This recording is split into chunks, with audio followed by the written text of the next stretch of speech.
O casamento do meu filho foi ontem, só para gente especial. 2 dias depois. Mamãe, o aluguel venceu. Você esqueceu? Eu respondi. Por acaso eu não te avisei? Eu nunca vou esquecer a sensação daquela manhã. Acordei com o cheiro do café coado lentamente, como sempre fiz nos últimos 40 anos. Como fiz nos dias bons, nos dias difíceis e até naqueles em que o silêncio parecia pesado demais para caber na casa. Mas naquela manhã, havia algo diferente.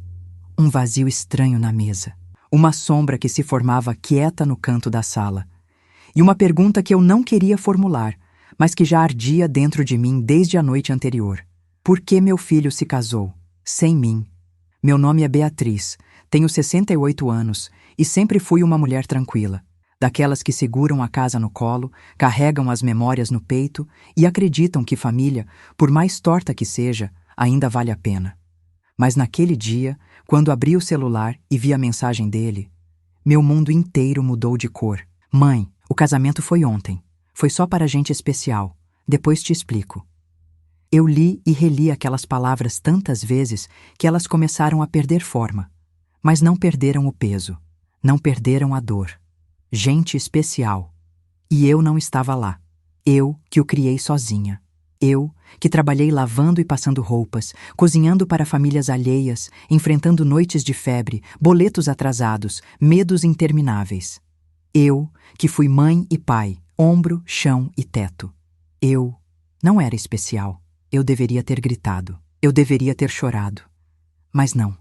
Eu apenas senti um frio profundo na pele, como se alguém tivesse aberto todas as janelas da minha alma e deixado o vento entrar. Passei a manhã tentando inventar desculpas para ele. Tinha pouca gente. Era algo íntimo. Talvez a noiva queria assim. Talvez ele achou que eu não gostaria do estilo... A gente sempre tenta salvar os filhos da imagem que eles criam de si mesmos. Sempre tenta proteger a memória afetiva que construímos com tanto esforço. Mas há momentos em que a realidade pousa sobre nós como um pássaro pesado e indesejado. Ao meio-dia, o celular vibrou. Era ele, Lucas. Mãe, tudo bem? O aluguel vence hoje. Você pode fazer o depósito? E ali eu senti a terra abrir sob meus pés. Eu li aquela mensagem várias vezes. Meu filho havia se casado sem me convidar, mas 2 dias depois, lembrava de me pedir dinheiro.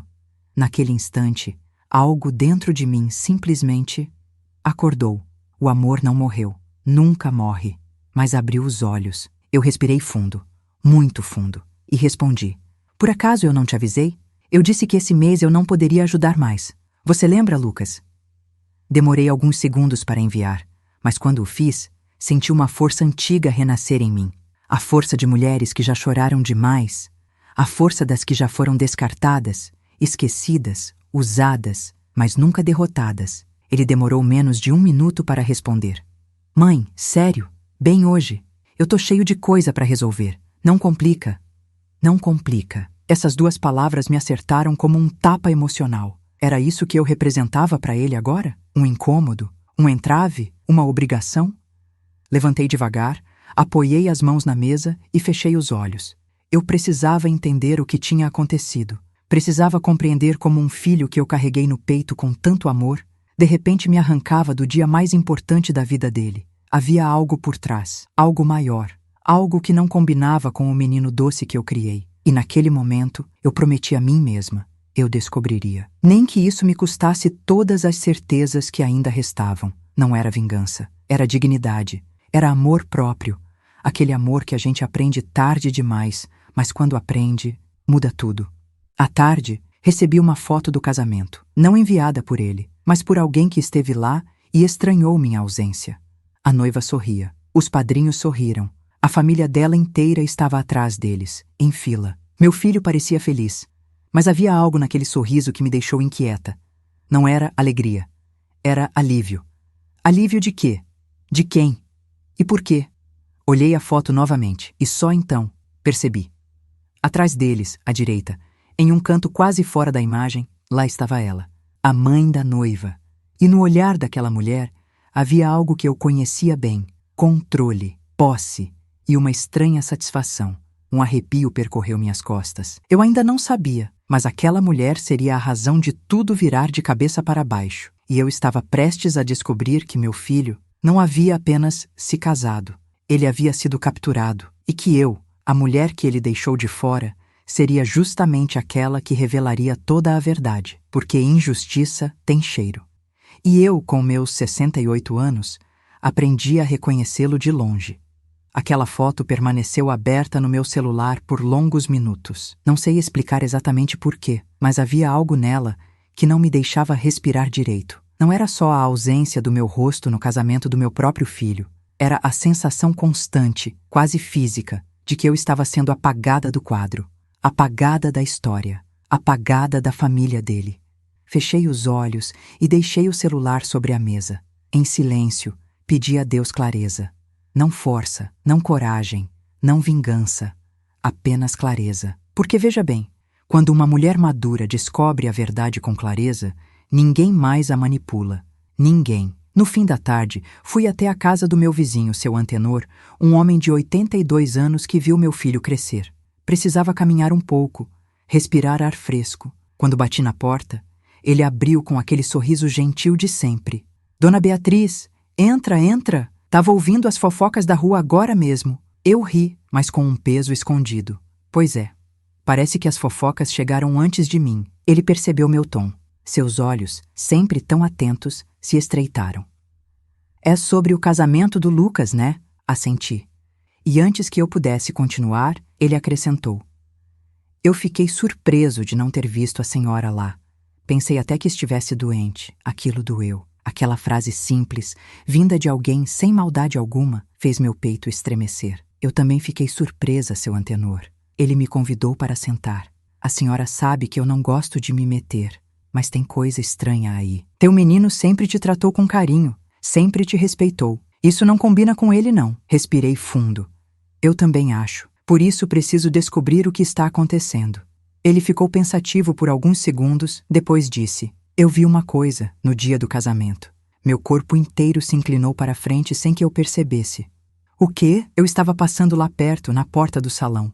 Vi o Lucas conversando com a mãe da noiva. E olha, ele balançou a cabeça. O jeito que ela falava com ele não parecia de sogra, não. Parecia de comandante. Meu coração disparou.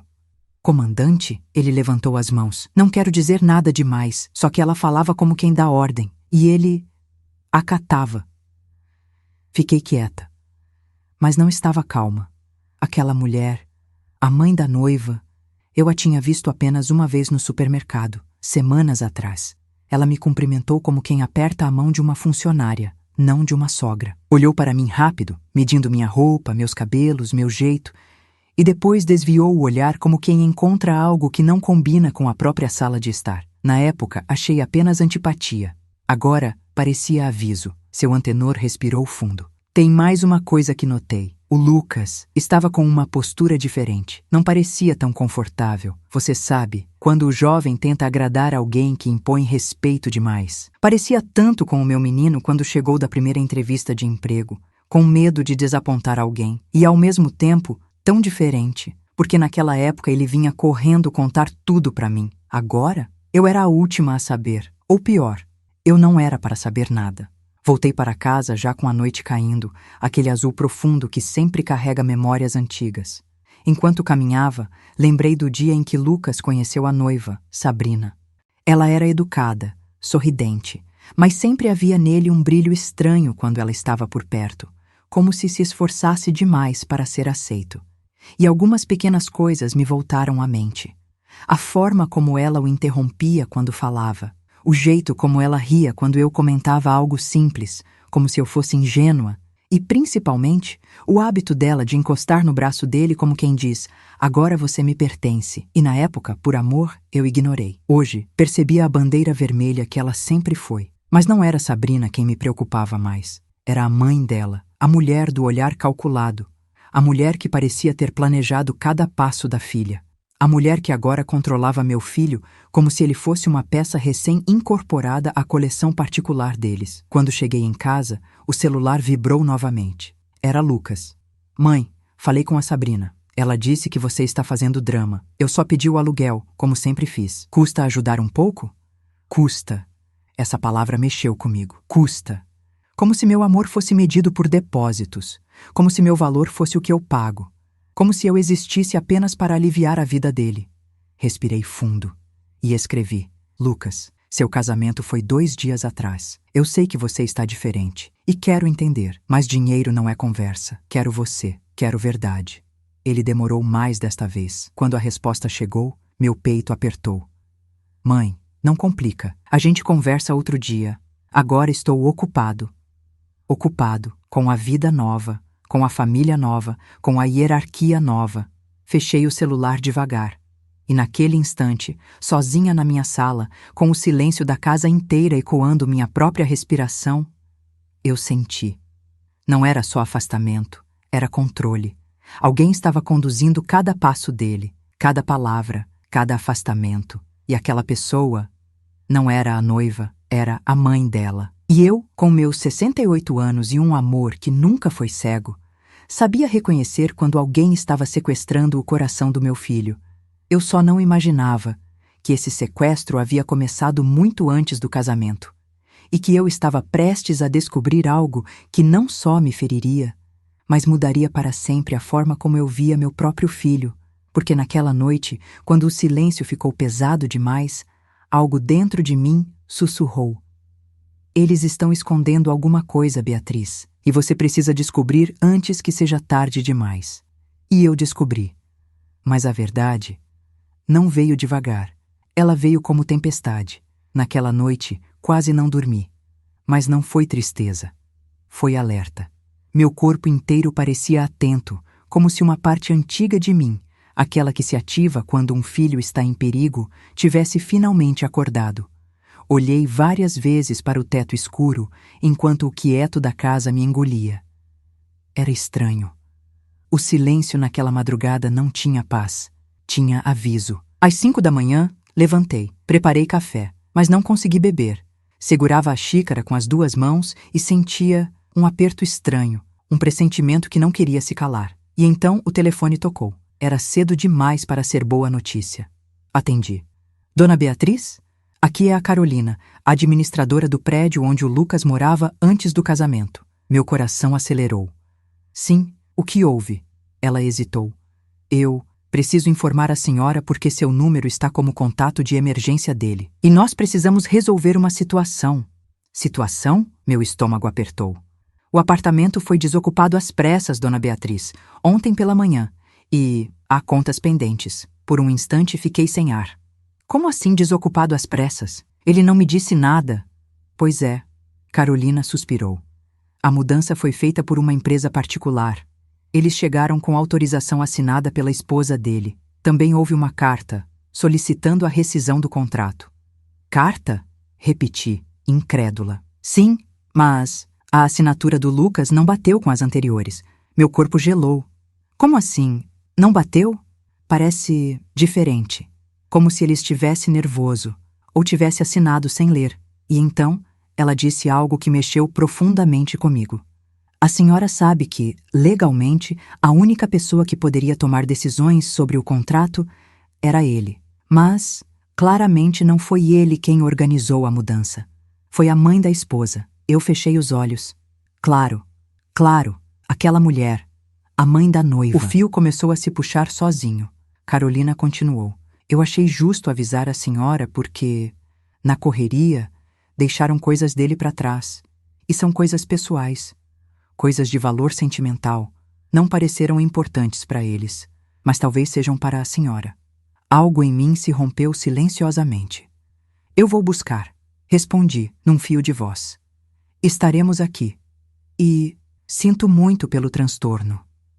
Fechei o telefone devagar. Eu estava parada na cozinha, mas senti como se estivesse flutuando. Por alguns segundos, não consegui processar. Meu filho casou sem me convidar. 2 dias depois pediu dinheiro. E agora eu descobria que ele havia sido tirado do próprio apartamento. Sua assinatura tinha sido usada sem cuidado. Sua mudança fora feita às pressas. Itens importantes haviam sido deixados para trás. E por trás de tudo estava a sogra. A sogra. A mulher que ontem à noite apareceu na foto com aquele olhar de posse. A mulher que mal me cumprimentou no supermercado. A mulher que, segundo seu antenor, dava ordens para o meu filho. Aquela mulher que não carregava meu sangue estava reorganizando a vida do meu filho como se ele fosse um objeto. E eu? Eu estava assistindo de longe, mas não iria assistir muito mais. Às 9 da manhã, fui até o antigo prédio do Lucas. O porteiro, seu Valdir, me recebeu com um sorriso triste. Dona Beatriz, eu sinto muito. Isso tudo ficou tão estranho, tão rápido. O que aconteceu aqui, seu Valdir? Ele olhou para os lados como se guardasse um segredo.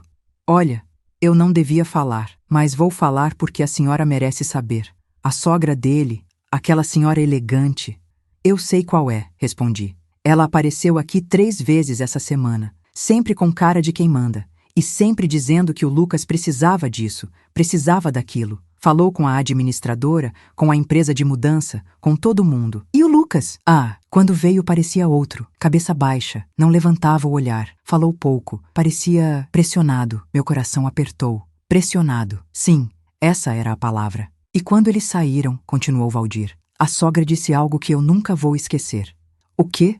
Ele respirou fundo, como se lembrá-la o incomodasse.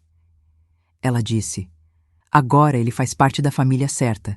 E família certa tem regras. Senti minhas pernas tremerem. Regras, regras. Que tipo de família certa precisava retirar um homem da própria vida para moldá-lo? Seu Valdir ainda completou.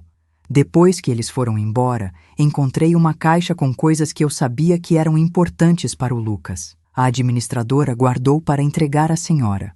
Agradeci, com a voz embargada. Peguei a caixa. Era leve, pequena. Mas quando abri dentro do carro, o impacto foi gigante. Dentro havia um porta-retrato nosso, do aniversário dele aos 10 anos. Um caderno velho com músicas que ele compôs na adolescência. Uma carta que ele escreveu para mim quando passou no vestibular. E, por fim, um envelope rasgado com meu nome. A caligrafia era dele. Dentro do envelope havia um bilhete curto. Mãe, eu queria conversar com você sobre a Sabrina. Tem algo que preciso te contar antes do casamento, mas estou com medo de como você vai reagir e também de como eles vão reagir. Me liga quando ler. Eu te amo. Lucas. Meu coração afundou. Ele queria falar comigo. Ele queria pedir ajuda. Ele estava com medo. E quem eram eles? A família dela. A sogra dele. Aquela mulher. Eu comecei a tremer, porque agora eu sabia. A injustiça não começou no casamento. Começou muito antes, e o que tiraram dele não foi apenas um convite, foi a voz. E eu, como mãe, não permitiria que continuassem tirando mais nada. Não enquanto eu estivesse viva. E foi naquele instante, com a caixa no colo e o bilhete apertado entre as mãos, que uma certeza firme nasceu em mim. Eu iria atrás da verdade, nem que para isso eu tivesse que enfrentar quem quer que estivesse controlando a vida do meu filho. E eu enfrentaria. Porque amor de mãe não é frágil, é fogo. E esse fogo estava só começando a arder. Dirigi de volta para casa com a caixa no colo. Cada lombada da rua parecia fazer a dor dentro do meu peito chacoalhar junto. O bilhete do Lucas tremia entre meus dedos. Tem algo que preciso te contar antes do casamento, mas estou com medo de como eles vão reagir. Eles. A palavra ecoava na minha mente como um sino distante, porém constante. Eu sabia que aquilo não era exagero, nem briga de casal, nem imaturidade. Era medo real. Medo de alguém que aprendeu a pisar em ovos dentro da própria relação. Cheguei em casa, coloquei a caixa na mesa e comecei a separar item por item. Quando peguei o porta-retrato, não consegui evitar o choro. Seu rosto menino sorria para mim, segurando meu braço, como quem diz, sou seu, mãe. E agora? Agora ele parecia pertencer a outra casa, a outra família, a um conjunto de regras que eu não conhecia e que me cheiravam a perigo desde o início. À tarde, decidi ligar para a Sabrina. Eu precisava ouvir a voz dela, precisava medir seu tom, precisava entender até onde ia a interferência da mãe. Ela atendeu na terceira chamada. Oi, Beatriz, tudo bem? Disse com uma cordialidade que não chegava no fundo da voz. Não, Sabrina, não está tudo bem. O que houve? Ela perguntou, mas sem verdadeira preocupação. Eu gostaria de saber por que o Lucas não me convidou para o casamento. Silêncio. Um silêncio seco. Então ela respondeu. Ah, Então é sobre isso. Olha, Beatriz, o casamento foi pequeno, íntimo, só para pessoas muito próximas. Eu senti meu coração gelar. Pessoas muito próximas. Eu, que o criei sozinha, não era próxima o suficiente? Respirei fundo. Eu vi fotos, Sabrina. Havia quase 50 pessoas. Ela hesitou. Sim, eram convidados especiais. Especiais para você ou para a sua mãe? Ela permaneceu quieta por um momento. Quando respondeu, a voz saiu mais dura. Minha mãe só quer o melhor para o Lucas. Ela é uma mulher muito organizada, gosta de estruturar tudo. E nós respeitamos isso. Eu fechei os olhos. A confirmação estava ali, explícita. A sogra mandava. Eles obedeciam. Eu continuei. Respeitar é uma coisa, ser conduzido é outra. Sabrina se irritou. Beatriz, eu não acho apropriado esse tom. Você está insinuando que minha mãe controla o Lucas? O silêncio falou por mim, porque eu não respondi imediatamente. E Sabrina sentiu. Olha, ela acrescentou num tom defensivo. O Lucas é adulto. Ele faz as próprias escolhas. Foi aí que percebi a contradição. Se ele faz as próprias escolhas, por que a assinatura dele estava tremida no documento de rescisão do apartamento? Por que a mudança foi organizada por terceiros? Por que a família dela tomou decisões por ele? Sabrina, respondi com calma. Você sabe que ele não tomou essa decisão sozinho. Ela respirou fundo, impaciente. Beatriz, talvez seja melhor a gente conversar outro dia. Não quero desgastar nossa relação. Eu sorri por dentro. Relação? Ela nunca quis relação comigo. Quis distância, frieza, controle. E continuou. O Lucas está construindo uma nova vida e essa vida exige mudanças. Mudanças que excluem a própria mãe? Perguntei. O silêncio dela foi, novamente, a confissão mais alta. Beatriz, precisamos respeitar limites. Limites ou muralhas? Ela suspirou cansada. Mas não cansada emocionalmente, e sim, cansada de ter que justificar o que achava óbvio. É melhor eu desligar. E desligou, sem despedida, sem explicar nada. Sem sequer tentar manter uma aparência civilizada. Eu fiquei ali, segurando o telefone, sentindo uma mistura de tristeza e indignação. Porque agora eu tinha certeza. A nova família dele não queria uma mãe. Queria uma ausência. E quando uma família rejeita a presença da mãe, é porque está ocupando um espaço que não pertence a ela. Eu me levantei da cadeira. Andei pela sala devagar. Olhei para a janela, para o sol desaparecendo no horizonte. E lembrei de algo que minha mãe dizia. Beatriz, quando alguém começa a arrancar as bordas da sua vida, é porque quer apagar o centro. E era isso. Estavam arrancando as bordas. O convite, a presença, o afeto, o contato, a assinatura, o endereço, a vida dele. Tudo sendo redesenhado por alguém que não me conhecia, mas que, de alguma forma, via em mim um obstáculo. E quando alguém vê uma mãe como obstáculo, é porque está tentando isolar o filho dela. À noite, decidi sair para caminhar. A rua estava silenciosa, o ar frio, o céu limpo. Mas, no meio do caminho, encontrei alguém que mudaria completamente o rumo da minha investigação silenciosa. Era Flávia, colega antiga do Lucas no trabalho. Ela sempre gostou dele, sempre conversou comigo com carinho. Ela me olhou surpresa. Dona Beatriz, eu estava pensando na senhora essa semana. Meu coração acelerou. Pensando por quê? Ela abriu a bolsa, tirou o celular e disse: Eu não queria me meter, mas acho que a senhora precisa ver uma coisa. Abriu a galeria de fotos. Mostrou uma imagem tirada 2 semanas antes do casamento. Ali estava Lucas, em uma mesa de restaurante, com o rosto tenso, a mão na nuca, claramente desconfortável. Sentado ao lado dele, o sogro, e do outro lado, a sogra. E a expressão da sogra dizia tudo. Não era conversa, não era diálogo, não era família, era interrogatório, Flávia explicou. Eu estava jantando com meu namorado, vi eles lá, o clima era pesado, e ouvi um pedaço da conversa. Meu peito apertou. O que você ouviu? Ela hesitou, depois falou. A sogra dele disse: Se você quer entrar para esta família, terá que fazer sacrifícios. E o primeiro deles é cortar tudo que te puxa para baixo. Eu senti um arrepio profundo subir pela minha coluna. Flávia completou. E ele respondeu, com voz baixa: Mas é minha mãe. E ela retrucou: Justamente por isso. Mães seguram demais. Eu levei a mão à boca. Engoli o choro. Flávia tocou meu braço. Beatriz, eu não sei o que está acontecendo, mas ele parecia pressionado, forçado até. Agradeci, engolindo a emoção. Voltei para casa tremendo, porque agora eu sabia. Eles estavam tentando cortar o elo entre mim e meu filho, deliberadamente, intencionalmente, calculadamente. E essa tentativa não tinha nada a ver com amor, tinha a ver com poder. E eu, com meus 68 anos, uma vida inteira de luta e um coração que nunca se dobrou, não deixaria isso acontecer. E foi naquele instante, quando fechei a porta e encostei a cabeça nela, que percebi. Eu estava entrando em uma guerra silenciosa, mas quem iniciou não fui eu. E eu enfrentaria, com calma, com inteligência, com dignidade. Porque um filho não se perde de um dia para o outro. Ele é tomado, e eu iria encontrá-lo e trazê-lo de volta, nem que fosse a última grande batalha da minha vida. Se você gosta do nosso conteúdo e quer nos ajudar, se inscreva no canal. Seu apoio nos ajuda a continuar trazendo histórias como esta. Quando eu finalmente entendi que não era exagero, era armadilha. Acordei com a sensação de que algo dentro de mim tinha mudado. Não era raiva, não era tristeza, era uma força calma.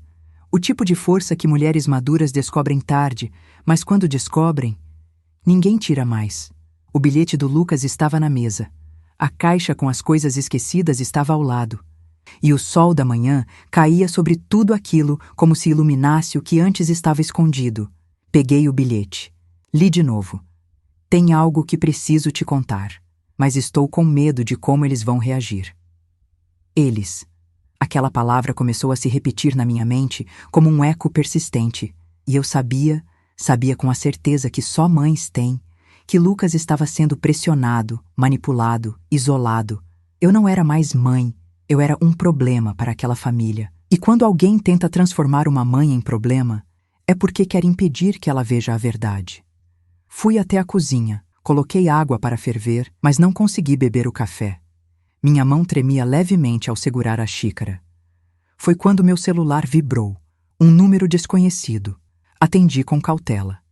Alô? Uma voz feminina, baixa e nervosa respondeu. Dona Beatriz, é a enfermeira Patrícia. A senhora lembra de mim? Meu coração apertou. Lembrei imediatamente. Ela trabalhava na clínica onde Lucas fez fisioterapia meses atrás, depois de uma lesão no ombro. Claro que lembro. Está tudo bem? Ela respirou fundo. Eu não sei. Mas acho que a senhora precisa saber de uma coisa, antes que seja tarde. Meu sangue gelou. O que houve? Seu filho esteve aqui 3 vezes nas últimas semanas, mas não para sessões. Ele veio conversar. Conversar sobre o quê? Perguntei, sentindo o ar rarear. Sobre a família da noiva, sobre pressões, sobre mudanças rápidas demais. Meu coração martelava no peito. Patrícia continuou. Ele estava nervoso, diferente. Dizia que tinha que tomar decisões que não eram dele, que estavam fazendo ele caber numa vida que não era dele. Mas o que mais me preocupou foi outra coisa. Silêncio. Eu apertei o celular com força. Fala, Patrícia, por favor. Ele disse que estava com medo de ser afastado de você legalmente. Eu congelei. Literalmente congelei. Não conseguia respirar. A enfermeira completou. Ele disse que a sogra insinuou que depois do casamento, eles resolveriam certas pendências familiares. E quando ele perguntou o que isso queria dizer, ela respondeu que família nova não precisa carregar pesos antigos. Meus olhos arderam. Pesos antigos. Eu era o peso antigo. A mãe, a raiz, a origem. E aquela família queria me cortar. Queria me excluir como se eu fosse uma ameaça, quando tudo que eu era amor. Patrícia continuou. Ele chorou, Dona Beatriz, pela primeira vez desde que o conheço. Disse que estava sendo pressionado a afastar a senhora, que tinha medo de perder a própria vida. Eu senti o mundo girar, segurei a mesa para não cair. Ele disse mais alguma coisa? Perguntei com a voz trêmula. Sim, e por isso estou ligando. Ele disse, se algo acontecer comigo, minha mãe precisa saber a verdade. Ela vai entender. As lágrimas começaram a descer sem que eu percebesse. Minha irmã, que estava próxima, veio correndo me segurar. Eu me apoiei nela. Patrícia fez uma pausa e concluiu. Dona Beatriz, eu acho que ele tentou pedir ajuda, mas foi silenciado. silenciado. A palavra caiu como uma pedra no meu peito. Obrigada, Patrícia, consegui dizer. Obrigada por não ter ficado calada. Desliguei. E naquele segundo, toda a dor que eu vinha sentindo se transformou em algo diferente. Determinação. Aquela mulher, a sogra, não estava só influenciando meu filho. Estava controlando, moldando, apagando. E agora queria cortar o último fio que nos unia. Mas ela não sabia de uma coisa. O amor de uma mãe não se corta. Ele resiste. Ele volta. Ele protege. E eu iria buscar meu filho, nem que tivesse que derrubar cada parede que aquela família ergueu entre nós. Sentei-me na sala, respirei fundo e comecei a repassar cada detalhe. A mudança forçada, a assinatura tremida, o casamento sem convite, a frase "pessoas especiais", o interrogatório no restaurante, a frase "mães seguram demais", o bilhete escondido, o medo que ele carregava e agora o aviso da enfermeira. Tudo apontava para uma mesma direção. Lucas não estava afastado de mim por vontade própria. Ele estava sendo afastado. E havia uma razão para isso. Razão que até aquela manhã eu ainda não sabia qual era. Mas no fundo da caixa que recebi, havia um item que eu ainda não tinha aberto. Um envelope pequeno, colado na lateral, com o nome do meu filho escrito apressado. "Mãe, se você encontrar isso, é porque eu não consegui falar a tempo." Eu abri. E ali dentro, havia algo que mudaria tudo, para sempre. Segurei o envelope entre os dedos como se fosse frágil demais para existir. Meu nome estava escrito ali, mas o traço das letras dizia mais do que as palavras. Estavam rápidas, tortas, pressionadas. Pressão, medo, pressa. Lucas escreveu aquilo com o coração correndo. Sentei-me no sofá. Minha irmã, Cecília, ficou perto de mim, sem falar. Apenas presente, como sempre fez nos momentos difíceis. Abri o envelope devagar. Havia 3 itens dentro. Um recibo de transferência bancária, uma foto impressa, um áudio gravado à mão, com a letra dele indicando "ouça sozinha". Meu peito apertou. Peguei o recibo primeiro. Era uma transferência feita da minha conta para o Lucas, mas eu não lembrava de tê-la feito. Então observei melhor. A minha assinatura estava ali, mas eu não assinei. Minhas mãos gelaram. Era a segunda vez em uma semana que uma assinatura suspeita aparecia. A rescisão do apartamento dele. Agora, dinheiro saindo da minha conta. Eu olhei mais de perto. Era minha letra, minha assinatura. Mas o traço não era meu. "Cecília", minha voz saiu trêmula. Alguém imitou minha assinatura. Ela levou a mão à boca. "Beatriz, isso é grave." E era, muito. Aproximação indevida de bens, falsificação, controle financeiro, coerção emocional. E agora, manipulação envolvendo meu nome. O recibo fora feito 2 semanas antes do casamento, exatamente na época em que Lucas tentou me procurar. Meu coração se partiu de novo. Parei. Respirei. Fui para o segundo item, a foto impressa. Uma mesa de jantar, um ambiente luxuoso. E sentados ali, a noiva, Sabrina, a mãe dela, o pai dela e Lucas com um rosto que eu não reconhecia. Ele parecia menor, apagado, tenso. Mas o que me gelou não foi isso. Foi o que estava ao fundo, na parede atrás deles. Um quadro grande com uma frase: "Família é quem sabe o que é melhor. Os outros, afastem-se." Meu sangue ferveu. A sogra estava sorrindo na foto. Sorriso de quem está satisfeito com o poder que exerce. Sorriso de quem acredita ter vencido. Eu não sabia que aquela expressão iria voltar mais tarde, no momento mais crítico dessa história. Guardei a foto de lado. Agora faltava o terceiro item, o áudio. O papel onde Lucas escreveu "ouça sozinha" me deu um aperto no peito tão forte que precisei respirar fundo antes de apertar o play. Minha irmã respeitou o pedido. Levantou devagar e foi para a cozinha. Eu coloquei o celular no ouvido. A voz dele surgiu. Trêmula, baixa, bagunçada. "Mãe, eu não sei como dizer isso. Eu não sei nem se você vai ouvir. Mas eu preciso tentar." Eu já estava chorando. Lucas continuou. "A mãe da Sabrina, ela é diferente. Muito diferente. Ela controla tudo. Ela decide tudo. E ela está decidindo por mim também." Minha respiração ficou pesada. "Ela não gosta da senhora. Ela acha que eu fico mole quando te ouço. E disse que para eu ser o homem que a Sabrina precisa, eu tenho que cortar laços com quem me atrasa emocionalmente. Ela acha que a senhora me atrasa. Meu coração se quebrou em 1000 pedaços. Eu apertei o peito. Ele continuou. Eu tentei dizer que isso é absurdo, mas ela me pressionou. Ela disse que se eu não cooperasse, a Sabrina iria sofrer. E eu não quero isso. As lágrimas começaram a cair. Ele prosseguiu. Eu sei que não faz sentido, mãe, mas ela me assusta. Ela fala de um jeito, como se ela tivesse a chave de tudo, como se pudesse tirar tudo de mim, inclusive você. E eu estou deixando ela fazer isso. E isso está me matando por dentro. Minha mão tremeu tanto que quase deixei o celular cair. Eu precisava te contar isso antes do casamento, mas ela descobriu que eu ia te visitar e ela me proibiu de ir. Meu corpo gelou. Proibiu. Essa palavra atravessou minha pele como gelo quebrado. Mãe, me perdoa. Eu não sei como sair disso. Eu não sei como enfrentar ela. Eu estou com medo. E então, num sussurro, se um dia você encontrar este bilhete, é porque eu não consegui te contar pessoalmente. Mas, por favor, me tira disso. Eu preciso de você. Eu te amo. Sempre vou te amar. O áudio acabou. E eu desmoronei. Chorei como uma mãe que escuta o filho pedir socorro, mas que não estava lá para segurar sua mão quando ele estendeu. Cecília voltou correndo e me abraçou. Beatriz, minha irmã, o que foi? Eu não conseguia falar. Apenas entreguei o celular. Ela ouviu. Quando terminou, sua expressão mudou. Não era tristeza, era fúria silenciosa. Beatriz, isso não é ciúme, não é conflito familiar, não é desgaste natural. Isso é isolamento emocional, é controle, é manipulação. E parece que estão tentando colocar o Lucas na palma da mão deles. Eu levantei, enxuguei o rosto. E pela primeira vez desde o casamento, eu senti força, força verdadeira, força de mulher madura que acordou tarde, mas quando acorda, move montanhas.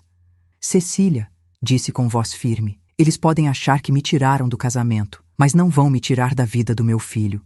Ela me olhou com os olhos brilhando. O que você vai fazer? Eu respirei fundo. Primeiro, vou encontrar meu filho. Depois, vou olhar nos olhos dessa mulher e ela vai entender algo que ainda não entendeu. Eu não sou o problema. Eu sou a mãe. E quando uma mãe volta, ninguém fica em pé no caminho dela. E assim terminou aquele dia. Um dia que começou com silêncio e terminou com revelação. Um envelope, 3 itens e a verdade inteira acesa diante de mim. E a partir dali, eu não caminhava mais como alguém ferida. Eu caminhava como alguém pronta, e o que viria a seguir seria o início da minha virada.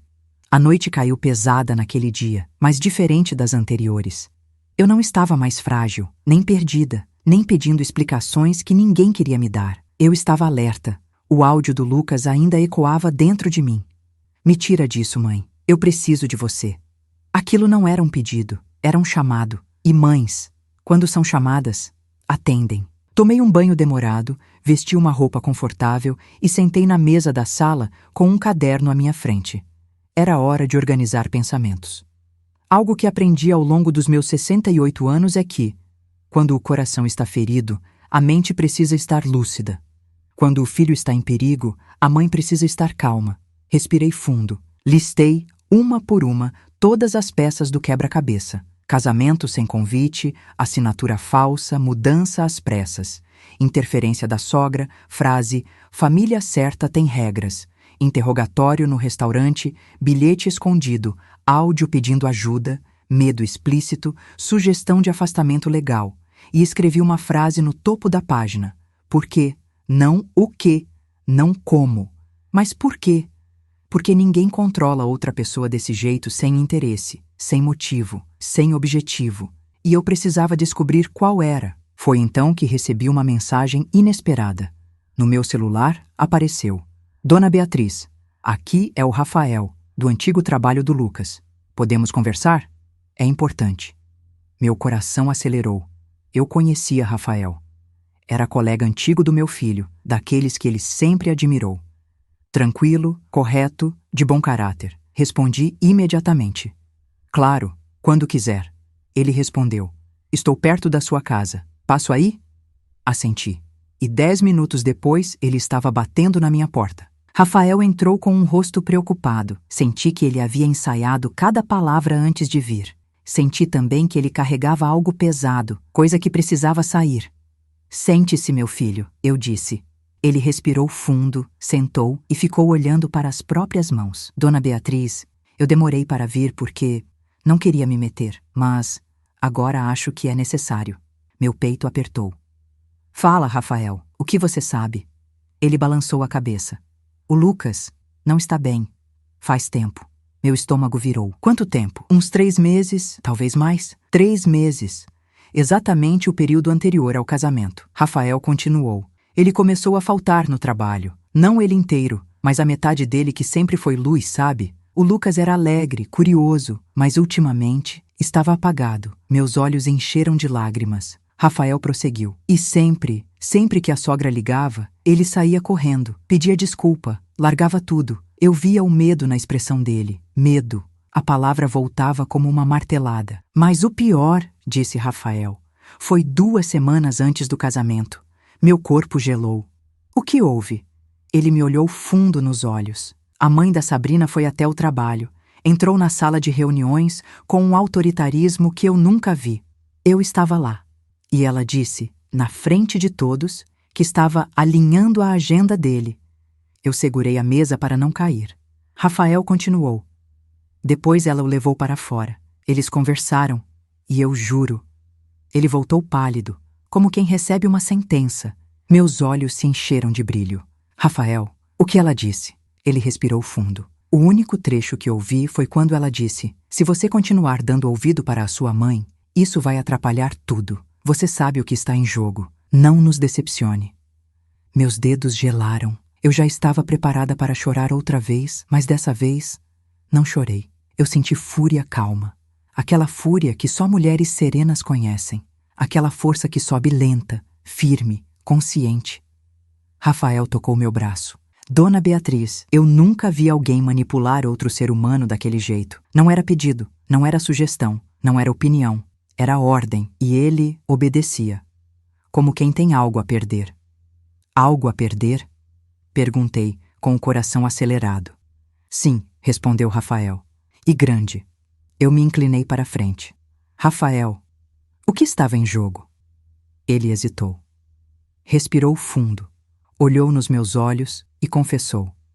A sogra tem influência em vários setores, e ela fez o Lucas acreditar que, se ele não seguisse todas as regras da família, poderia perder o emprego. Meu coração quase parou. Mas ela não é dona do local onde ele trabalha? Exclamei. Rafael assentiu. Não, mas ela é próxima da diretoria. Tem negócios antigos com eles. E insinuou que poderia facilitar ou dificultar muitas coisas. Eu levei a mão à boca. Então era isso. Não era só controle emocional. Era controle econômico, controle financeiro, controle estrutural. Eles não só queriam afastá-lo de mim. Eles estavam apertando o cerco em volta da vida dele inteira. Rafael continuou. Eu tentei ajudar Dona Beatriz. Juro que tentei. Mas ele disse algo que me assustou, como se pedisse silêncio. O que ele disse? Perguntei. Rafael respondeu com a voz embargada. Ele disse, não fala nada, por favor. Eles têm mais poder do que você imagina. Eu fechei os olhos e senti, profundamente, a verdade. Lucas não estava afastado de mim. Estava cercado, encurralado, pressionado por uma família que confundiu casamento com posse, amor com controle, união com prisão. E eu era a única pessoa tentando tirá-lo de lá. Quando Rafael foi embora, me deixou um último aviso. Dona Beatriz, cuidado! A mãe da Sabrina não é uma pessoa simples. Ela não tolera oposição. Eu sorri de um jeito que até me surpreendeu. Rafael, mães também não toleram injustiça. Fechei a porta, apoiei a testa nela e respirei. Longo, profundo, porque agora Firme. eu tinha certeza. Eu estava diante de uma mulher que acreditava mandar no destino dos outros, e eu estava prestes a provar que ninguém manda no amor de uma mãe. E o que eu faria a seguir mudaria tudo, radicalmente. Depois que Rafael foi embora, a casa ficou silenciosa como antes. Mas agora, o silêncio tinha outro peso. Não era vazio, era preparação. Fechei todas as cortinas, lavei o rosto, tomei um copo d'água e me sentei diante da caixa de lembranças que o prédio guardou para mim. Os itens espalhados sobre a mesa pareciam pequenas pistas de um enigma maior. A assinatura falsificada, o bilhete escondido, a foto do jantar com aquela frase na parede, o áudio suplicando ajuda, o recibo de transferência que eu não autorizei. E enquanto olhava tudo, percebi. A sogra não estava afastando apenas uma mãe. Ela estava consumindo a identidade do Lucas, apagando suas raízes, reescrevendo sua história. E aquilo não era apenas controle, era projeto. Um projeto cuidadosamente desenhado. Por quê? Porque ela teria tanto interesse em controlar meu filho ao ponto de manipular a vida dele dessa forma. Foi então que, pela primeira vez, senti uma centelha de curiosidade misturada com medo. O que exatamente aquela família está escondendo? Às 7 da noite, recebi uma mensagem de um número desconhecido. Preciso falar com você. É sobre o Lucas. É urgente. Eu quase respondi na hora, mas hesitei. O clima estava estranho demais, tenso demais, perigoso demais para confiar rápido. E então, a segunda mensagem veio. Sou a Márcia. Trabalhei por anos como doméstica na casa da família da Sabrina. Por favor, me encontre amanhã. É importante. Meu corpo inteiro estremeceu. A doméstica da casa deles? Por que ela estaria me procurando? E como tinha meu número? A resposta veio na terceira mensagem. Encontrei seu contato em uma caixa que estava no quartinho da garagem. Eles iam jogar fora. E encontrei uma coisa que a senhora precisa ver.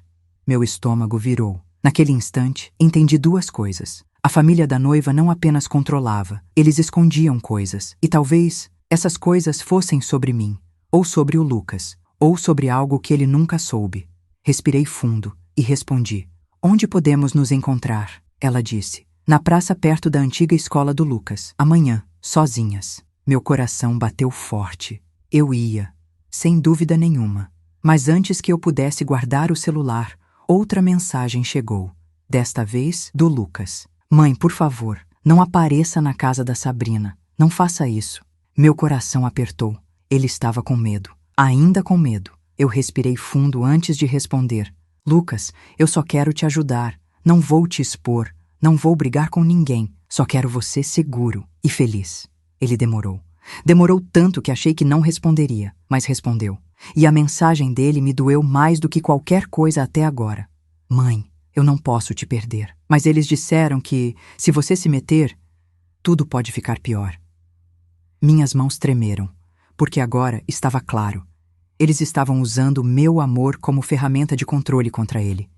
E isso tocou um limite dentro de mim que ninguém atravessa sem consequências. Eu respondi. Lucas, amor não se mete. Amor salva. Eu estou aqui, eu estou viva. E você é meu filho. Não vou te abandonar. Ele não respondeu mais, mas eu senti, com o instinto que só mães têm, que ele chorou lendo aquilo. E senti outra coisa. Ele não estava me afastando. Ele estava sendo afastado e tentando me proteger. Era uma luta silenciosa. Ele do lado de lá, eu do lado de cá, mas os dois querendo se alcançar. Às 9:30 da noite, ouvi um carro estacionando na frente da minha casa. Olhei pela janela discretamente e meu sangue gelou. Era ela, a mãe da Sabrina. Um carro escuro, elegante, faróis ainda acesos. A porta abriu e ela desceu, com a mesma postura rígida da foto, com a mesma expressão de posse. Com o mesmo ar de quem está acostumada a ser obedecida. Ela caminhou até meu portão. Eu permaneci em silêncio. Ela tocou a campainha. 1, 2, 3 vezes. Cada toque, um aviso. Minha irmã veio correndo. Beatriz, não abre! Mas eu já sabia. A guerra silenciosa tinha acabado. Ela estava aqui, na minha porta, na minha frente. O silêncio não ia resolver. A fuga não ia proteger. O medo não ia manter meu filho seguro. Eu me levantei devagar. Cada passo parecia pesar 100 quilos. Me aproximei da porta, respirei fundo e abri, devagar. Ela sorriu. Um sorriso educado, treinado, perigoso. Boa noite, dona Beatriz, disse com aquele tom doce que não ocultava a dureza por trás. Precisamos conversar. Meu coração bateu firme. Eu sabia. Era ali que tudo começava de verdade. Era ali que a máscara dela iria começar a cair. Era ali que eu descobriria o que estavam realmente planejando com o meu filho. E eu estava pronta, não por força, mas por amor. Um amor que não cede, não quebra, não se rende. Um amor que agora tinha nome. Lucas. A mulher entrou na minha casa com a serenidade de quem acredita ter vencido antes mesmo de começar.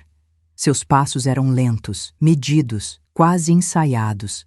Ela usava um perfume forte, daqueles que preenche o ar como se exigisse presença, e um sorriso cortês que não tocava os olhos. Fechei a porta atrás dela, não como quem se tranca com o inimigo, mas como quem sabe que este é o momento de olhar a verdade nos olhos. Sente-se, ofereci, com gentileza firme. Ela sentou-se como quem se acomoda em território próprio. Cruzou as pernas, ajeitou a pulseira e então me encarou. Dona Beatriz, começou ela, como quem inicia uma ata. Precisamos esclarecer algumas coisas. Eu apenas a encarei. Ela continuou, inclinando levemente o rosto. O Lucas agora faz parte de uma nova família e, naturalmente, isso exige certos ajustes. A palavra ecoou dentro de mim como um trovão silencioso. Ajustes. Ajustes? Perguntei calmamente. Como assim? Ela sorriu como quem explica uma regra simples para uma criança ingênua. Ele é casado, e casamento exige foco, dedicação, estabilidade emocional. Ele precisa estar preparado para o futuro que estamos construindo para ele. Meu estômago embrulhou. Estamos construindo para ele. Não ele está construindo. Não eles estão construindo. Mas nós. Eles estavam moldando o meu filho como quem molda barro. Imagino que queira dizer ajustes naturais da vida adulta, respondi. Ela balançou a cabeça. Não, Beatriz. Quero dizer afastamentos necessários. Eu senti a primeira fisgada de raiva quente subindo pela garganta. Afastamentos? De quem? Ela não hesitou. Nem sequer piscou. Da senhora. O silêncio da sala ficou pesado, espesso, quase visível, mas eu não me desmanchei, não chorei, não tremei. Eu apenas a fitei, com olhos de mãe, com olhos de quem já viu muitas sombras tentando se passar por luz. Ela continuou. Não leve para o lado pessoal. Algumas mães seguram demais os filhos, e isso atrapalha o crescimento deles. Nós só queremos dar ao Lucas a oportunidade de ser um homem completo. Eu respirei fundo. Completo, afastando a própria mãe? Perguntei. Às vezes, sim. Alguns vínculos emocionais diminuem o potencial de um adulto. A senhora deve entender isso. Eu sorri com suavidade, mas dentro de mim, algo se erguia como uma parede que ela não poderia derrubar. Não, minha senhora, isso eu não entendo. Ela se inclinou para a frente, com o mesmo olhar que vi na foto. O olhar de quem acredita ter o direito de reescrever vidas. Talvez eu explique melhor, então. O Lucas tem talento, inteligência, futuro. Mas sempre percebi que a senhora, como posso dizer, é uma presença carregada. Meu corpo inteiro ficou parado, congelado, mas minha voz saiu firme como pedra. Carregada? Ela assentiu com falsa delicadeza. Sim, mulheres como a senhora costumam ser intensas demais, e isso pesa nos filhos. A Sabrina precisa de um marido estável, e nós queremos ajudá-lo a ser isso. Eu fechei os olhos apenas por um instante, não de dor, mas de clareza. A sogra não queria diálogo, queria controle, queria me excluir para que não houvesse testemunhas, nem interferência, nem vínculo afetivo que ela não pudesse usar. Quando abri os olhos novamente, vi que o sorriso dela tinha sumido. Ela percebeu que algo em mim mudou naquele segundo. Eu perguntei: "E o que exatamente a senhora espera que eu faça?" Ela cruzou as mãos. Que respeite o novo ciclo do Lucas, que se afaste, que deixe ele viver a vida que escolheu, ou, melhor dizendo, que a vida exige que ele viva. Eu inclinei a cabeça levemente, como quem observa uma peça rara num museu. A senhora acredita realmente que pode decidir isso? Ela sorriu. Um sorriso que tinha intenção, não afeto. Não é crença, Beatriz. É poder. Nós temos influência, temos conexões, temos visão. E sabemos exatamente o que o Lucas precisa para prosperar. Eu quase ri. Ela confundia prosperar com obedecer. E onde eu entro nessa sua visão? Perguntei. Ela bateu a unha na mesa. Um som seco. Fora dela. Ao ouvir isso, percebi duas coisas ao mesmo tempo. Ela não tinha medo de mim. Ela não sabia que eu não tinha medo dela. E quando duas mulheres sem medo se encontram, o chão treme. Ela levantou-se, ajeitou a bolsa e disse: "Espero que compreenda que isso não é pessoal. É estratégico." Eu me levantei também. Estratégico para quem? Ela não respondeu, mas também não precisou. O brilho nos olhos dela já dizia tudo. Ela foi até a porta. Antes de sair, voltou-se para mim. Lucas está sob nossa orientação agora. Confie no processo. Vai ser melhor para todos. Eu a encarei com uma serenidade que ela não esperava. O Lucas não é processo, é pessoa. Ela ergueu uma sobrancelha. Pessoas precisam de direção. Eu coloquei a mão na maçaneta e respondi. E manipuladores precisam de espectadores calados. Mas eu não sou uma delas. O sorriso elegante que ela carregava sumiu como fumaça. Ela saiu sem dizer mais nada. E quando fechei a porta, não senti medo. Senti certeza. A certeza de que aquela mulher escondia algo muito maior do que simples controle emocional. E a certeza ainda maior de que eu estava prestes a descobrir o que era. E quando eu descobrisse, tudo mudaria. Inclusive o destino do meu filho. Depois que a sogra saiu da minha casa, o ar ficou pesado, quase sólido. Eu fiquei parada na sala, olhando para a porta fechada, tentando entender como alguém podia falar com tanta segurança sobre arrancar uma mãe da vida do próprio filho. Mas o que mais me surpreendia não era a frieza dela. Era a sensação, incômoda e crescente, de que ela não estava começando nada. Ela estava concluindo. Como se o afastamento estivesse sendo preparado há meses, talvez anos. Como se Lucas fosse parte de um tabuleiro que eu nem sabia que existia. Suspirei fundo e fui para o quarto. Deitei um pouco, sem conseguir fechar os olhos. Precisava do dia seguinte. Precisava encontrar Márcia, a doméstica que tinha trabalhado para a família da Sabrina. Ela sabia algo. Eu sentia isso. Sentia nos ossos, como só uma mãe sente as coisas antes delas acontecerem. E eu precisava da verdade. O dia amanheceu nublado, e para mim, parecia adequado. Nuvens guardam segredos antes de choverem. Saí cedo, sem falar muito. Minha irmã me acompanhou até o portão e apenas disse: Beatriz, cuidado. Assenti. Peguei o ônibus e desci na praça perto da antiga escola do Lucas. Aquela praça carregava minhas memórias como uma caixa velha guarda-cartas. O cheiro de merenda, o som das crianças correndo, a primeira vez que ele me chamou de minha heroína quando acertei um problema de matemática para ajudá-lo na tarefa. E agora, ali, eu estava para descobrir por que ele tinha tanto medo de falar comigo. Sentei no banco de madeira. Esperei. Depois de alguns minutos, uma mulher magra, de passos rápidos, se aproximou. Trazia os ombros curvados e um olhar inquieto. Era Márcia. Dona Beatriz? Perguntou com a voz baixa. Sim, sou eu. Ela sentou rapidamente, olhando para os lados, como se temesse ser vista. Obrigada por vir, ela disse. Eu não sei bem por onde começar. Comece por onde dói, respondi. Ela engoliu seco. Eu trabalhei na casa da família da Sabrina por 3 anos. E o que vi lá, não esqueço até hoje. Meu coração acelerou. O que você viu, Márcia? Ela respirou fundo, ajeitando as mãos nervosas no colo. A mãe da Sabrina, ela sempre foi assim, controladora. Mas depois que a Sabrina terminou um noivado antigo, ela ficou obsessiva. Obsessiva? Repeti. Márcia assentiu. Ela decidiu que a Sabrina precisava de um marido ideal. E a partir daí, começou a selecionar pretendentes. Senti o ar faltar por um instante. Selecionar? Escolher como se escolhe um produto? Sim, disse Márcia. Ela pesquisava a vida dos rapazes. Estudava o histórico, a família, e quando achava o comportamento adequado, aproximava a Sabrina daquela pessoa. Meu sangue gelou. Espera, você está dizendo que ela escolheu o Lucas? Márcia me encarou. Sim, ela escolheu o Lucas muito antes dele perceber. Segurei o braço do banco para não cair. Márcia continuou. A senhora acha coincidência os dois terem se encontrado tantas vezes por acaso? Ela arquitetou tudo.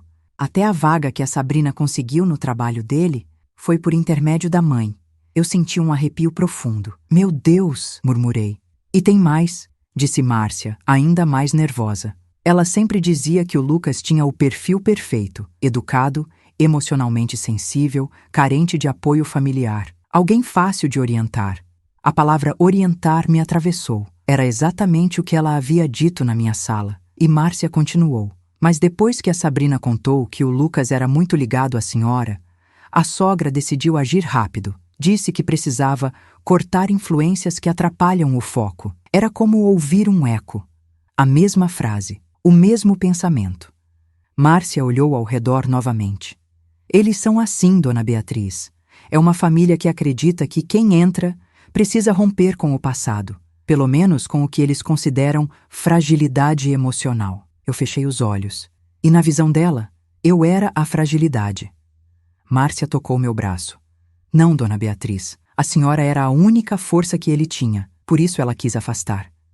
Meu peito apertou. Tem mais uma coisa, disse Márcia, baixando o tom. Algo que pode explicar por que ela ficou ainda mais obcecada. Eu olhei para ela, tensa. O que foi? Márcia respirou fundo antes de revelar. Essa família tem um histórico longo de conflitos internos, escândalos silenciosos, casamentos que deram errado, e a mãe da Sabrina tem pavor de perder o controle, pavor de ver alguém questionar a imagem perfeita que ela constrói. Eu engoli seco. Ela tem medo de perder o controle? Tem. E sabe qual é o maior medo dela? Eu balancei a cabeça. Márcia olhou diretamente nos meus olhos. Que o Lucas perceba quem ela realmente é. E que a Sabrina, ao lado dele, decida se libertar. Meu coração disparou. Então, não era só sobre mim. Não era só sobre controle. Não era apenas sobre o Lucas. Era sobre manter o domínio sobre a própria filha. Era sobre impedir que Sabrina encontrasse apoio emocional em alguém fora da família. Era sobre manter todos dentro da bolha que ela criou. E eu era a ameaça. Márcia abriu a bolsa e tirou um envelope. Isso aqui encontrei no quartinho da garagem. Era para ser jogado fora. Ela colocou o envelope nas minhas mãos. Eu o abri devagar. Dentro havia uma cópia de um contrato pré-nupcial e uma carta escrita pela mãe da Sabrina com anotações nas margens. Quando li a primeira linha do contrato, meu corpo inteiro gelou. Não era um contrato de proteção, como muitos casais fazem. Era um documento limitando a autonomia do Lucas, exigindo que ele seguisse certas regras, incluindo visitas limitadas à família de origem e controle financeiro compartilhado com a sogra. Meu mundo parou. Isso é real? Perguntei com a voz trêmula. Márcia assentiu. Foi ela quem escreveu as observações, e eu ouvi quando disse, ele vai assinar, ele não sabe dizer não. Segurei o papel como quem segura um pássaro ferido, e naquele segundo, tudo fez sentido. Tudo. A assinatura falsificada. O afastamento repentino, o medo do meu filho, o casamento sem mim, o controle no trabalho, a pressão psicológica. Eles estavam preparando Lucas para entrar numa vida em que ele seria apenas mais um objeto sob controle. E eu? Eu não permitiria, nem enquanto eu respirasse. Márcia segurou minhas mãos. Dona Beatriz, a senhora não está imaginando coisas. O que estão fazendo com ele é muito sério. Eu respirei fundo, muito fundo. E respondi, Márcia, obrigada. A senhora salvou meu filho sem saber. Ela sorriu, emocionada. E eu saí da praça com uma certeza nova dentro de mim. Chegou a hora da verdade encontrar seu caminho. Chegou a hora de tirar Lucas dessa prisão silenciosa. E o que eu faria a seguir mudaria tudo para sempre. Voltei da praça com as mãos trêmulas e o envelope apertado contra o peito. Márcia não tinha ideia da importância do que havia me entregado, mas eu tinha. Era a peça que faltava. O contrato pré-nupcial controlado pela sogra. As anotações manipuladoras. O bilhete do Lucas pedindo ajuda, a assinatura falsificada, o afastamento forçado, o controle emocional, o medo, a transferência indevida. Tudo, absolutamente tudo, se encaixava agora. E pela primeira vez desde o início dessa história, eu não senti tristeza, senti clareza. A clareza que vem quando uma mulher madura para de duvidar de si mesma, quando percebe que não era exagero, não era drama, não era ciúme, não era dificuldade de aceitar o casamento do filho. Era violência emocional disfarçada de boas intenções. Era manipulação meticulosa, planejada, silenciosa. E estava prestes a ser exposta. Cheguei em casa, sentei à mesa, abri o envelope de novo e reli cada linha daquele contrato. Era tudo sutil, calculado, escondido atrás de palavras bonitas. Apoio familiar, estabilidade emocional, orientação estrutural, integração plena à nova família. Mas o significado real era limitação da vida social do Lucas, controle financeiro sob supervisão direta da sogra, restrições de contato com a família de origem, deveres emocionais impostos pelo núcleo superior, a família dela. Redução do poder de decisão do Lucas, afastamento gradual de qualquer vínculo afetivo que pudesse fortalecê-lo. Eu coloquei as mãos no rosto. A sogra queria não um genro, mas um projeto, e meu filho estava sendo moldado como um boneco numa vitrine onde ela era a curadora. Meu sangue ferveu de indignação serena, aquela indignação que mulheres maduras desenvolvem com anos de injustiça engolida. Eu falei em voz alta, só para mim. Isso não vai continuar, não enquanto eu existir. Cecília entrou na sala devagar, com aquele cuidado que só irmãs têm. Beatriz, achou alguma coisa? Eu mostrei o contrato. Ela leu, e sua expressão mudou. Não era surpresa, era revolta. Beatriz, isso é absurdo, é desumano. Assenti. E ele ia assinar isso, respondi. Sem saber, com medo, manipulado. Minha irmã segurou minha mão. O que você vai fazer? Respirei fundo, e pela primeira vez a resposta veio sem esforço. Vou tirá-lo de lá. Antes de qualquer coisa, eu precisava falar com Lucas, não por telefone, não por mensagem, não por áudio. Eu precisava olhar nos olhos do meu filho e reconhecer se ele ainda estava ali, ou se haviam apagado o brilho que eu mesma ajudei a acender. Peguei o celular e liguei. O telefone chamou uma vez, duas, três, nada. Na quarta tentativa, ele atendeu. A voz dele veio baixa, insegura, cansada. Mãe, meu coração se apertou. Lucas, precisamos conversar. Hoje, ele respirou fundo. Houve um silêncio que dizia muito mais do que palavras. Mãe, não sei se posso. A Sabrina, a mãe dela, elas têm compromisso hoje. Eu fechei os olhos para me controlar. Lucas, murmurei com firmeza. A gente precisa conversar. Eu sei o que está acontecendo. Eu sei do que você tem medo.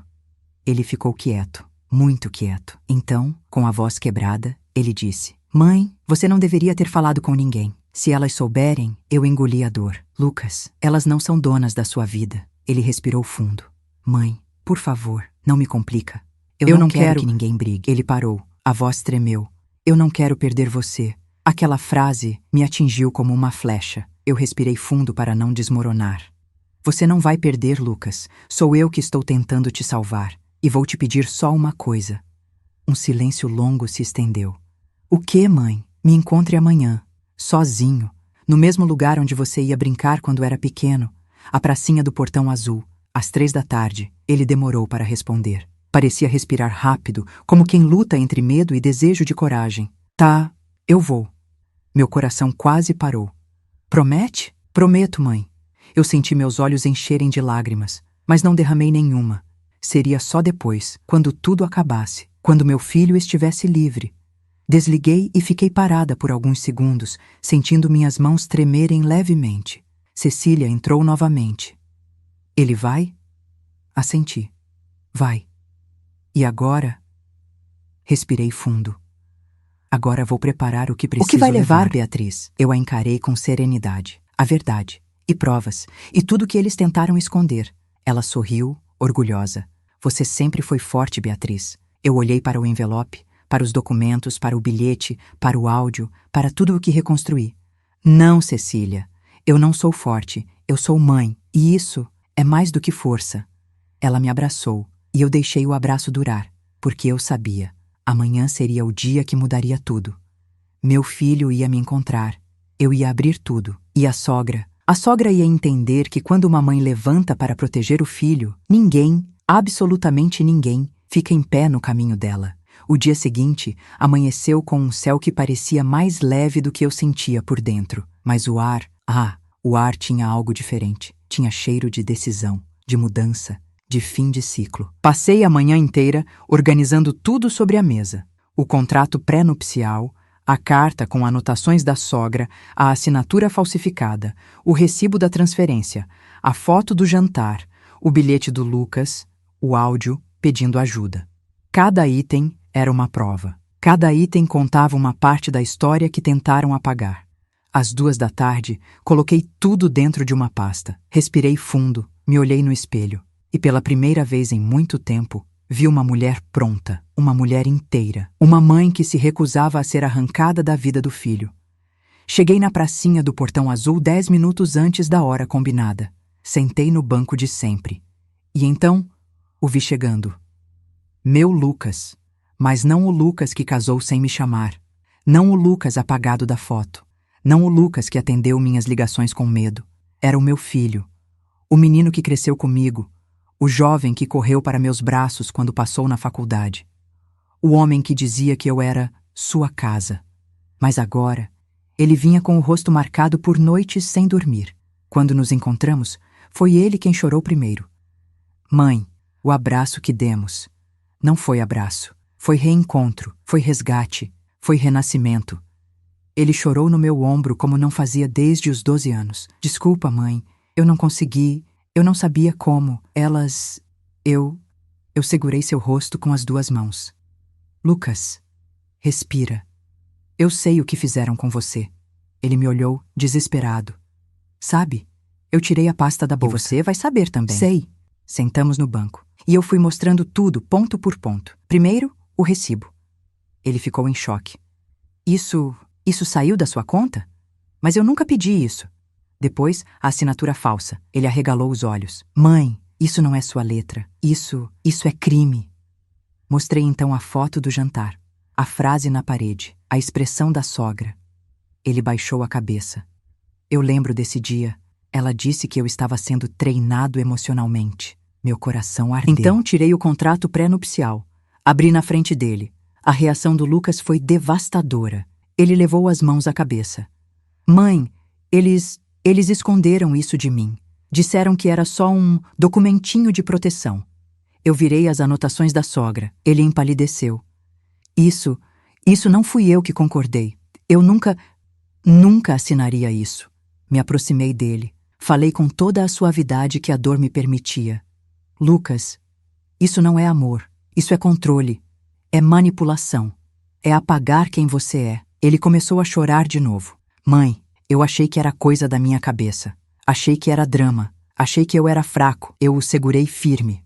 Não, meu filho. Você não é fraco. Você foi isolado. E quem é isolado não enxerga o tamanho da prisão. Foi então que tirei o último item, o áudio dele.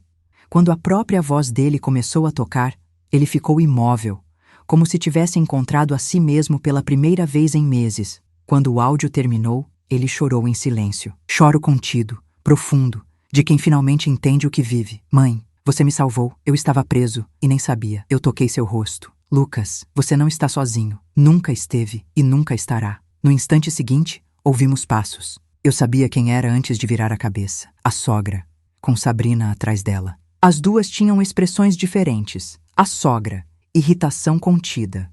Sabrina, angústia nos olhos, como quem não sabe onde está pisando. A sogra avançou. Lucas, o que você está fazendo aqui? Nós tínhamos combinado. Mas ela se calou quando viu a pasta na minha mão. E percebeu. Percebeu que tudo estava ali. Que o filho dela não estava mais cego. Que a narrativa que ela controlava escapou das mãos. Ela tentou se recompor.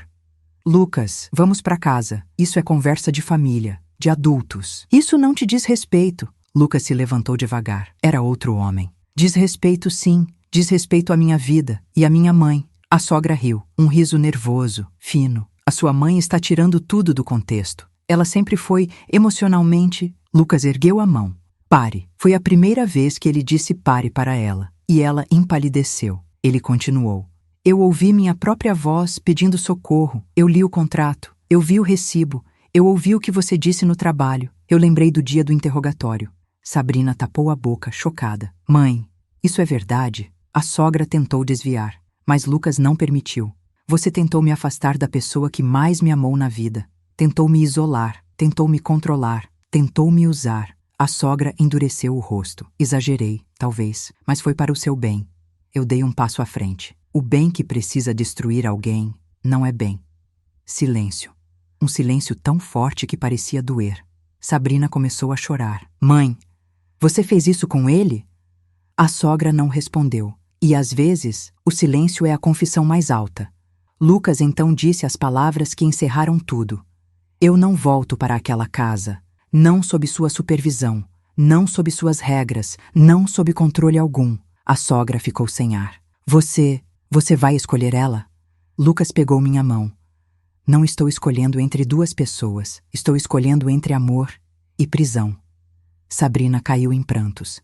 Pediu desculpas. Disse que não sabia de nada. que também era controlada. A sogra tentou segurá-la, mas Sabrina se afastou. E pela primeira vez, a sogra ficou sozinha, sem dominância, sem palco, sem controle. A verdade havia chegado. Lucas veio morar comigo por uns dias, reencontrou sua paz, buscou ajuda profissional, conversou com Sabrina, que decidiu se afastar da mãe e reconstruir as próprias escolhas. O casamento entrou em pausa, mas Sabrina, finalmente livre do controle, começou a se reaproximar de Lucas de forma saudável, adulta, consciente. E a sogra? Bem, a vida ensina. Ela passou a lidar com a consequência mais dura para quem sempre controlou tudo, a perda do poder. E descobriu do jeito mais difícil que ninguém vence contra o amor de uma mãe. Ninguém controla para sempre aquilo que não lhe pertence. Ninguém prende quem nasceu para ser inteiro. Hoje, aos 68 anos, eu entendi algo que quero deixar registrado. Filhos não são extensão, são universo. E uma mãe não existe para segurá-los, existe para lembrá-los de onde vem sua força. E Lucas reencontrou a dele. Não porque eu lutei contra ele, mas porque lutei por ele, com dignidade, com calma, com amor. E amor não perde. Nunca. Se você assistiu até aqui, do fundo do meu coração, muito obrigada.